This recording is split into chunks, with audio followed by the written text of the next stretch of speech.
Anda kembali bersama kami di obrolan malam. Saya ke Pak Sony. Pak Sony, status otonomi khusus Papua sedemikian perlu untuk ditelisik lebih jauh lagi. Seperti tadi kata Mas Zainur, ini bisa jadi membuka kotak Pandora karena memang fundamennya membuka atau besar sekali peluangnya untuk disalahgunakan. Atau Anda melihat sebenarnya secara yuridis formal sudah cukup kok untuk bisa menjaga APBD Papua tidak disalahgunakan?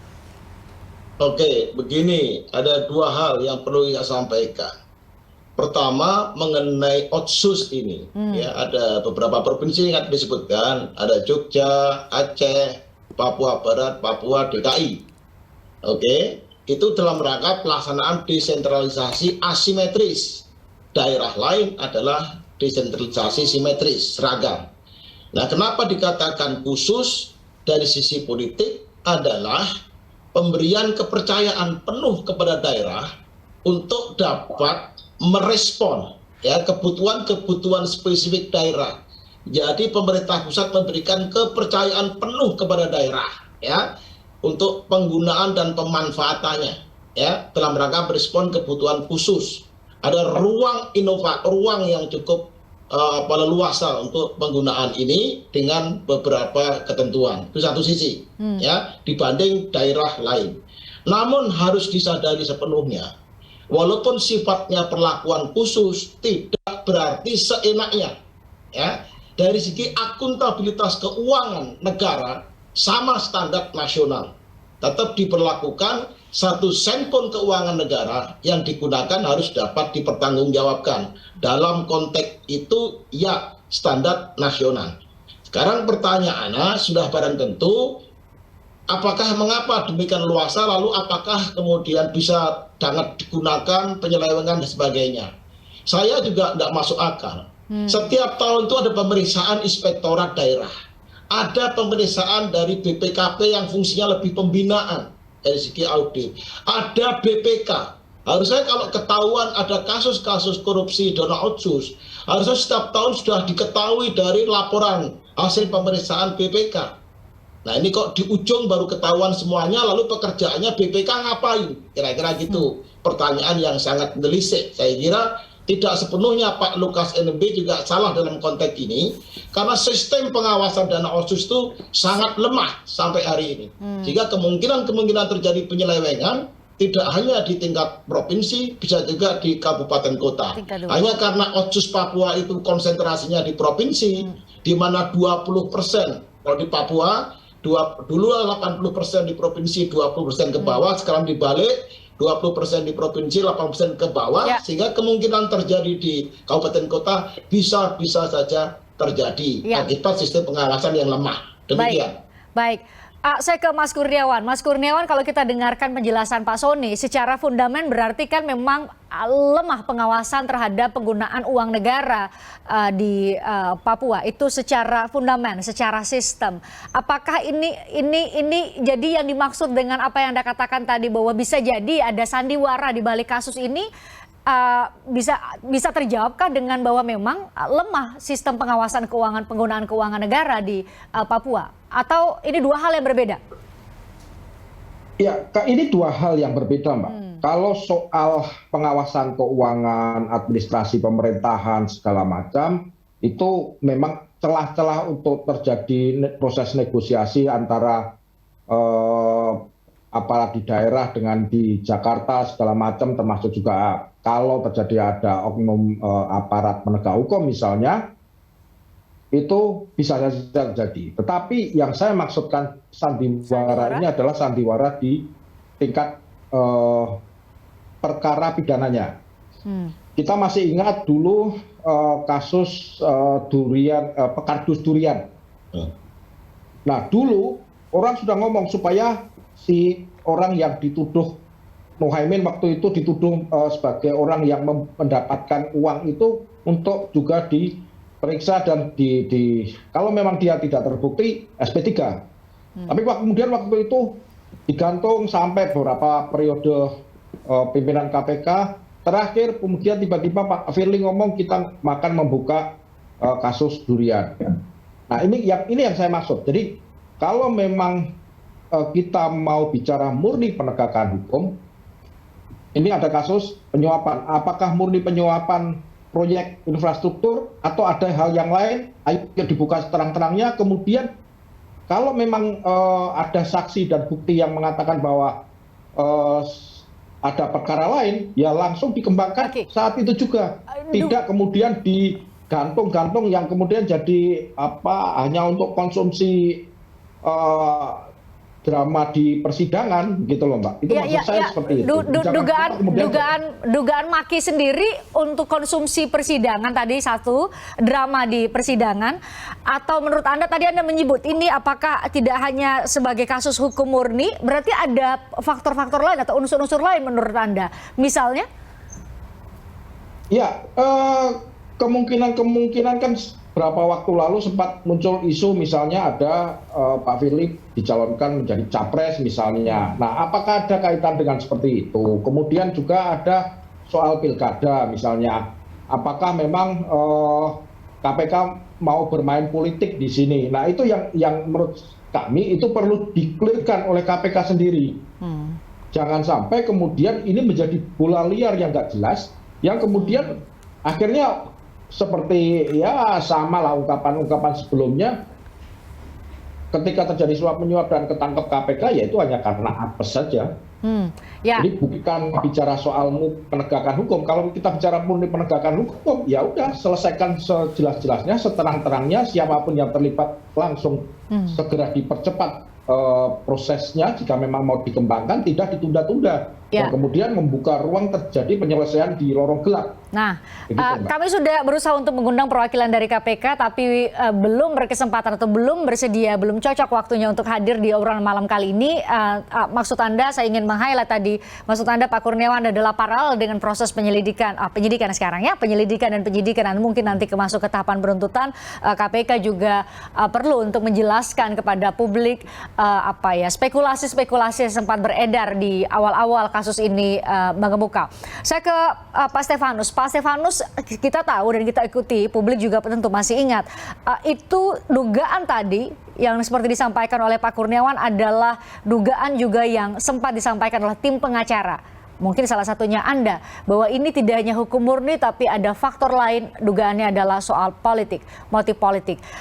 Bagaimana Anda nanti mendudukan proses ini, karena kan proses hukum berjalan terus di KPK, tapi apa yang disiapkan oleh tim pengacara ke depan? Ya, terima kasih Mbak.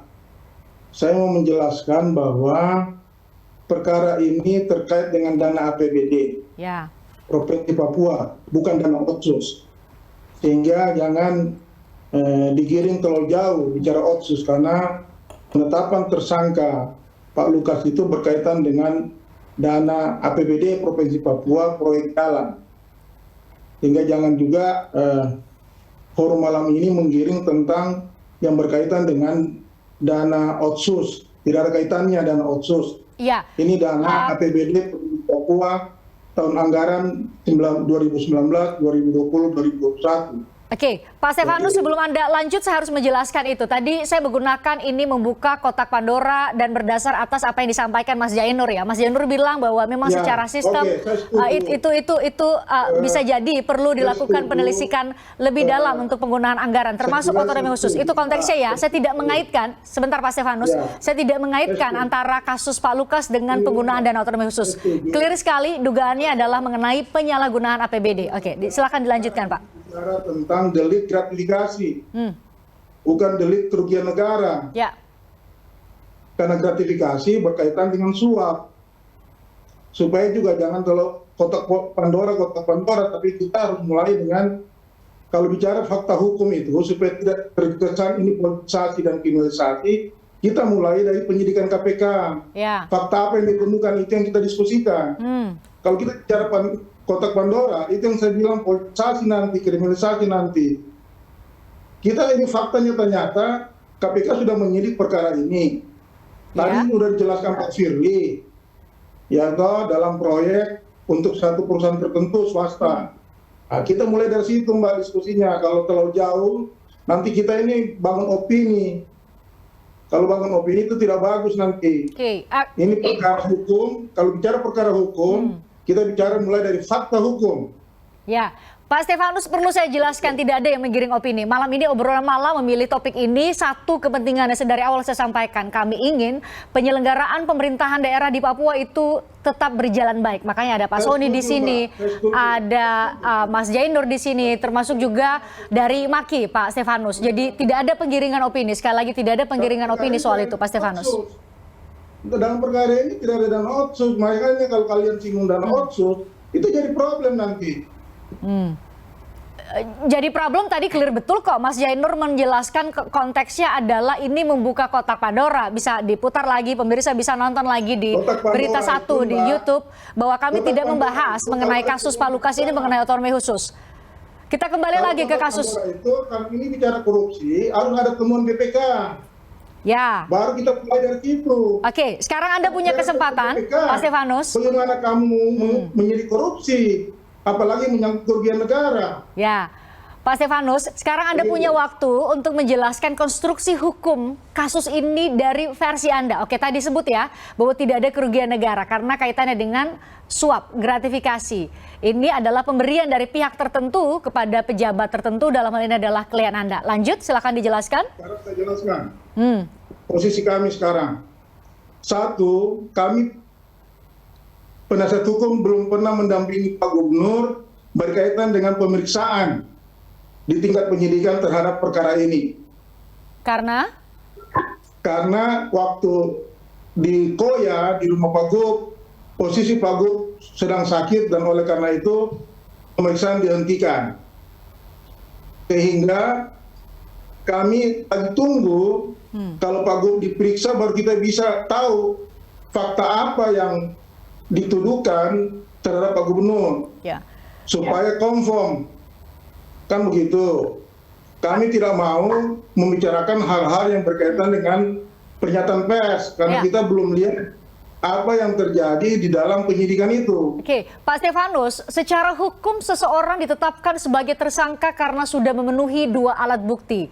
Itu belum cukup jelas menurut Anda, belum cukup terang benderang menurut Anda untuk menggambarkan konstruksi hukum yang sebenarnya coba digambarkan atau dibangun oleh penyelidik dan penyidik di KPK? Saya tidak mau berspekulasi, 2 fakta hukum itu apa? Ya kan kita tidak bisa, oke saya setuju teorinya bahwa 2 alat bukti cukup untuk menentukan orang tersangka. Tapi saya dan tim saya tidak pernah mengetahui apa yang dituduhkan secara konkret, real hukum yang terjadi dalam penyidikan KPK. Saya tunggu setelah Pak Gub diperiksa baru kita tahu. Begitu. Kami tidak mau sekarang, tidak mau tanggapi hal-hal yang berkaitan dengan keterangan pers. Kami tunggu setelah klien kami sehat, diperiksa oleh pimpinan penyidik KPK, baru kami tahu, baru kami bisa memberikan pendapat secara materi. Ya, tapi kan kita sama-sama tahu juga Pak Stefanus, kalau tidak pengakuan dari tersangka, terdakwa, terpidana itu bukan menjadi satu-satunya dasar bagi penentuan, termasuk juga penentuan status tersangka.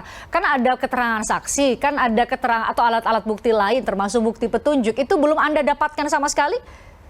Jadi begini Mbak, ini sudah masuk menyangkut strategi pembelaan kami. Ya.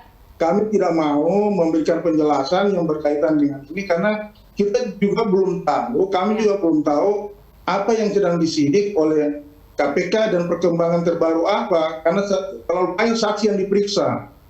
Kami juga tidak mau memberikan keterangan yang membuat nanti kita tidak mengikuti perkembangan apa yang bukti-bukti apa yang dituduhkan kepada Pak Gubernur. Baik. Sehingga kami mengambil posisi, minta maaf Mbak, kami mengambil posisi menunggu sampai kami mendampingi Pak Gubernur, kami tahu fakta-fakta apa yang dituduhkan, baru kita bisa menentukan langkah, karena kami juga punya strategi advokasi. Ya, kita nggak tahu, kita nggak mau buka juga strategi advokasi kita. Kita mau dengar dulu dari penyidikan apa yang terjadi dituduhkan oleh Gubernur Papua. Berarti saya mau menjelaskan pada pemirsa, sedari tahapan penyelidikan, artinya sebelum ditetapkan sebagai tersangka pada 5 September 2022 hingga 4 bulan kemudian sampai hari ini ditangkap, itu belum ada satu keterangan pun ya yang diambil atau dimintai oleh penyelidik maupun penyidik dari KPK. Anda bisa jawab Pak Stefanus, tapi saya harus jeda, usai jeda saya akan kembali untuk Anda. Tertarik dengan diskusi saya dengan para narasumber? Saksikan obrolan malam dengan topik-topik menarik lainnya. Jangan lupa subscribe ya channel YouTube Berita 1. Like, komen, dan share video ini ya. Terima kasih.